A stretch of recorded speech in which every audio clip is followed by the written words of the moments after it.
বর্তমান সময়ে আমাদের সমাজে মসজিদের যারা প্রতিষ্ঠাতা বা ওনাদের উত্তরসূরি, তারপর সমাজের গণ্যমান্য ব্যক্তি বা যারা জনপ্রতিনিধি, ওনাদেরকে মসজিদের ভিতরে যে পরিমাণ মূল্যায়ন করা হয়, তাতে ধারণা করা যেতেই পারে যে বর্তমান সময়ে আমাদের এই পৃথিবীতে যদি নবী বা ওনাদের কোনো সাহাবীগণ জীবিত থাকতো, মানুষ তাহলে তাদেরকে সরাসরি ইবাদত করত। নাউজুবিল্লাহ। কারণ এই কথা বলতে বাধ্য হলাম যে আমাদের প্রতিটা মহল্লাতে মসজিদগুলোতে বর্তমানে এটাই চলতেছে। মানে মানে আসলে বলার বাইরে যে উনাদেরকে কি পরিমাণ মূল্যায়ন করা হয়। মানে উনারা নামাজে পরে আসলেও উনাদেরকে আগে জায়গা করে দেওয়া হয়। উনাদের জন্য স্পেশাল জায়গা রেখে দেওয়া হয়। উনাদের জন্য মানে যত মানে একটা রাজকীয় সুযোগ সুবিধা দেওয়া হয় মসজিদের ভিতরে। কিন্তু আসলে বিষয়টা কিন্তু এরকম হওয়ার কথা ছিল না। হ্যাঁ, হতে পারে তারা একটু সম্মানীয় ব্যক্তি বা একটু গণ্যমান্য ব্যক্তি, তাদেরকে সামনের কাতারে ডেকে নেওয়া যেতে পারে। কিন্তু তাদের জন্য যে আলাদা সুযোগ সুবিধা করে রাখা হবে, এটা আসলে মেনে নেওয়া যায় না। ঠিক আছে? তো এইজন্যই আসলে কথাটা বলতে বাধ্য হলাম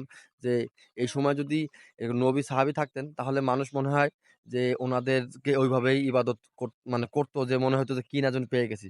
নাউজুবিল্লাহ।